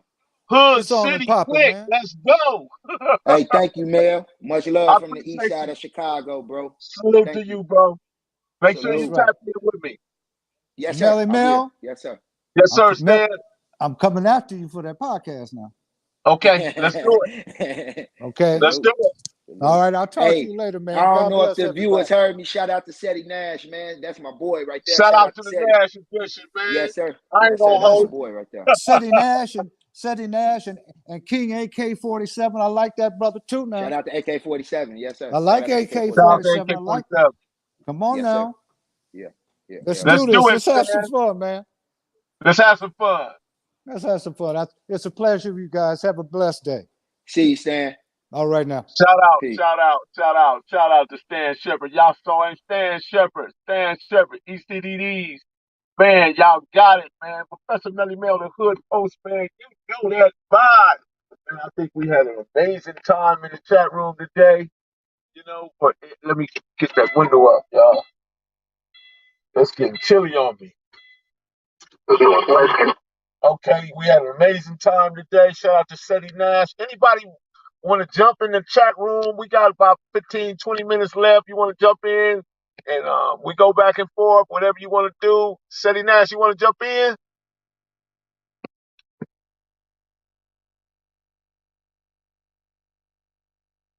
Let's see. I just dropped a link. Man. I'm excited, man. I'm pumped because, Stan is like the guy, what's his name? Avant? Stan Sheppard is one of those guys right there. He's a godfather. He is definitely a godfather. Believe me when I tell you this. Shout out to my homeboy, baby gangster, Stan Sheppard. Stan Sheppard like him, man. Stan is definitely gonna let him know, go after him, get him on, Teddy, you got time to jump in for a second? Oh yeah, yeah. Man, Art TV, yeah, definitely. Be sure to get that book, man, because he got a great deal more information. Stan just, there you go. We got the What's Nash going on? edition. Shout out What's to the going on? visionary. Shake them dreads, man. Shake them Yes, sir. How dreads. you doing? How you doing? Nah, hey, listen. I Doing was real just good. listening. Listen, Right, right. I was literally just listening, cleaning up my house and everything. Man, we had the Godfather himself in here tonight, man, and a lot of people, man, they said and I know, but you know what I mean. Some of the people they probably just learning, man. But Stan, everything that man said, he is all that and some. And then some more. He been humble about it. Yeah, he real humble about it. Let me see. Let me get in the car. Let me get the acoustics right. There you go. Get the acoustics right. Hold on. So you at home, huh? Oh yeah, I'm chilling. I'll be here for the weekend. I had to leave LA. Hell no. It got ridiculous down there with the Rams win, huh? Man, 2 miles will cost you 2 hours. Right. 2 miles will cost you 2 hours. I was yeah, I was like, nah, I ain't doing that. Plus, I don't want to say no names, but I didn't want to be responsible for helping some of these rappers get their jewelry back. I'm just gonna put it that way. I didn't want no extortion charges. None of that. Just Right, right, right, like right. Michael Jackson say, leave me alone. Leave me alone, man. You took the time out, you jumped out there, there it is. You knew what it was when you got there. Yeah, I got straight to Sacramento, and that was that. I kicked it with some people. It was a good time, man. You know what's crazy is the pandemic, like last year when nobody was doing nothing, it kind of made me miss a lot of people. I didn't think that was gonna happen. So it was joyous this last Sunday, you know? Uh-huh, uh-huh. It's just, I don't know. That just kind of threw me off a little bit. Nobody wanted to take my bet. I knew the Rounds was gonna win I it. did too. I told a few people that. I said, man, I don't care what happened, what y'all seeing or what y'all think y'all seeing, but this Super Bowl is destined for the Rams to win, regardless. Well, you see, they think that McVay and Aaron McDonald probably gonna retire. Really? McVay only 35 years old. Wow. 35 years old, about to retire. But I Wow. seen his wife. I get it. I seen his wife. I completely understand. Yeah, yeah, yeah. Got you, got you, got you. Yeah, man, McDonald, Aaron Donald is a beast, man. A beast. Yeah, he like my size though. That's what's so crazy about it. Right. That's what be throwing me off. I be looking at some of these NFL players like, man, I might can make it in the league. I'm big as these dudes. Hey, man, that dude, it's just his strength, man. His strength is so, you know what I mean? His strength is like, man, it's up there, man. I don't even know how to measure it, but it's up there. I could tell the way he be moving people out of his way. You know, dude's twice his size. He be getting by him, you know. So let me ask you this: with all this music stuff going on and everything, I wanted to ask Big James this. You ever think about jumping in it yourself, representing some artists and everything like that, doing a little label work? Yeah, I thought about it, but, you know, I'm listening to Stan, you know what I mean? You definitely need to have the right tools. But I think it's like he was saying, if you don't have the right information, it's like you walking in the blind. You know what I mean? Right. But I get what you're saying. But you know, it was like, and I took what he said. I really considered it. It's just a matter of picking up the phone. You know, because Stan say, forget the grind. And he was right when he said that no other group of people talk about grinding. Only our people. Why is that? Ah, I would assume because we knew our place coming into the country. We didn't buy the American dream because it wasn't sold to us. Yeah. You see what I'm saying? We Uh-huh. understood as soon as we understood as soon as we got off and we started to get to the nitty gritty of they trying to cast us as 3/5 of a human being. Uh-huh. Then we was told that you got to work twice as hard to become normal. Uh-huh. What other group was told that? None. The closest we could get is the Asians. That's about it. And That's true. what they did was they found markets and flooded it and took over. Like a lot of people don't know this, but the reason why a majority of these Asian women do nails is because this lady took them in Sacramento in a place called Little Saigon. It's a lot of people in Sacramento who don't know this. It's a shit ton of people in Sacramento who do not know this. But it was this white lady. She took them to get their cosmetology licenses because she had some nice nails and all that. And next thing you know, one lady did it. She started putting on her people, and they started flooding markets. You see what I'm And saying? that's how it all begins, Seti. That's how it all begins. Yeah, gold rush, Northern California. The Asian men that was coming over, what they was doing, they knew how to wash clothes in mass varieties and quantities and stuff like that. So they started taking that little bit of money and the shit that they was getting from the Transcontinental Railroad, and they started go ahead and establish those all throughout California. It started to branch off. That's how it started. This ain't nothing but 50 years in the works. Right. Hey, Seti, but we did it too. We just had a bad product. We had cocaine. Yeah. every every dude in the ghetto You know, the side of the ghetto, the alley, the back street, the park. You know, want How to to set get the it head and live swing it. and bang, man. How to get it, live it, and flip it. Yeah. Nah, it's just Oh I don't. God, I man. find it. Oh God. I find it You know. fascinating how some of us don't understand how simple it could be. Yeah. They really don't. I took the truck. Truck broke down in New Mexico. Cost $2,000 to fix real quick. Then I had some more stuff going on. Yeah, I'm back in Cali for real. Here come the mosquitoes. But truck got fixed and everything like that. Then I met a dude. I had to take some more work to get done. And next thing you know, I'm talking to this dude and everything like that. For some odd reason, people love just telling me what they do. I have no fucking idea why I had that effect on people. I swear I could have been a cop sometimes. But dude was like, I own 28 trucks and I got my mechanic's license and I fixed all of them. I said, God damn. So he fixed my shit in like an hour and was like, listen, I'm only gonna charge you $200. This normally costs $500, but I'm only charging you $2 because I need you to hurry up and get up out of here. I got shit to do. I said, wow. It's goddamn. I said, you don't want my money? He said, nah. He said, you called me on Thursday. I said I would help you, but that's it. I'm only helping for this part. I was just like, goddamn. All right, cool. But that's what we got to find a market besides our entertaining sweat to get into and flood that shit. We have to. It's imperative on us because a lot of these markets are dying. Right. A lot of these markets are dying. And we Right. ain't gonna be able to do anything. Ain't Right. nobody running around here You know what? This besides is one market you just mentioned. The trucking industry, we can take that over.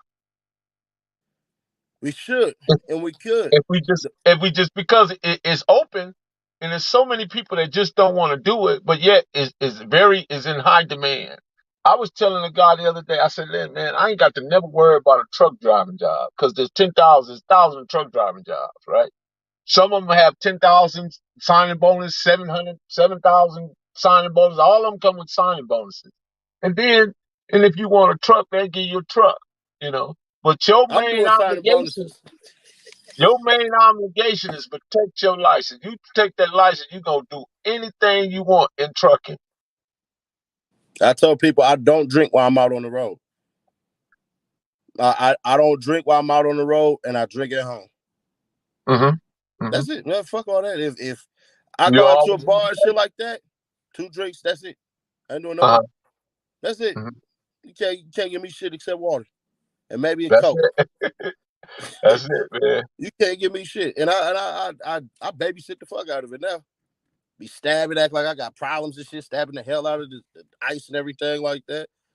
Yeah, I put a lot of ice in my drinks these days. Fuck that.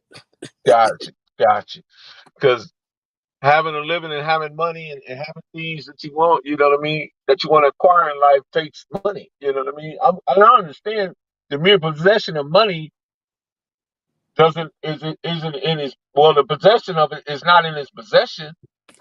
The worth of money is not in his possession, but in his use. You know, it's how you use it, how you I, apply it. Because exactly. money is a byproduct.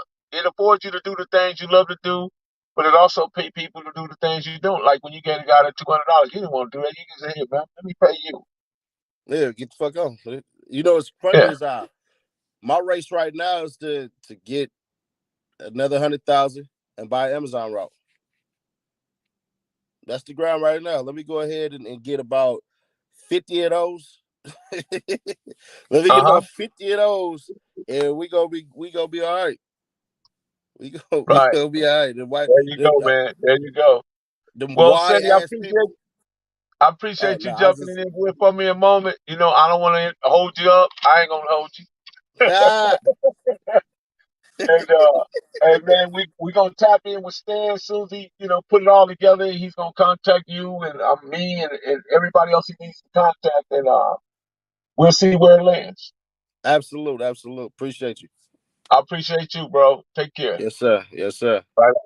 Shout out to Seti Nash, man. Shout out to the Mailroom Nation. Shout out to the Mailroom Goons, Mike Mars, Marlena, Mr. What? For life. E-Money, what's going on, man? Marlena, Postmaster General, cool sis, doing an HVAC. He got that HVAC, looking for workers over there in this HVAC business. There's people come on here to actually have business and be looking for workers, but nobody wants to work. Shout out to the Ghetto Angel. Shout out to the Ghetto Angel. Ryan, what's good? Noah, what's good? What's good? What's good? Shout out to the new subscribers. I appreciate you. Yes, Shan Sheppard, Asian or black. And Shan Sheppard is a black man. For those who don't know it, Shan Sheppard is a black man. Hands down, black man. Yep, shout out to Art TV. Shout out to all you guys. Johnny Sullivan. Big L, what's good with you? Seti Nash, of course, and Michelle and Lakeisha. Shout out to all you guys. I appreciate you guys coming on. We'll be back Friday. It'll be what? I don't know even what to call Friday again, because Friday done took on some new identities, right? Foolishness Friday, goddamn it Friday, but yeah. So we'll be back with Friday, you guys. I appreciate everybody that hung out, got a chance to hear Stan Sheppard, but be sure to go get that book, Sharks, Gangsters, and Demons by Stan Sheppard, the one and only super producer, songwriter, executive owner, business of a label. He's been with some of the top. You saw he talked to Clyde Davis and some of the other top guys. Jimmy Iovine. He knows them all. He knows every last single one. Every man that he mentioned tonight, he knows them personally. So with that being said, Professor Melly Mail, the Hood Postman, you know the vibe. Click the notification bell, like, subscribe, and share. Drop a comment down below. So when this dope content hit, you're going to feel like it's the first and the 15th. You know the vibe. We're going. Shout out to you guys. Good night.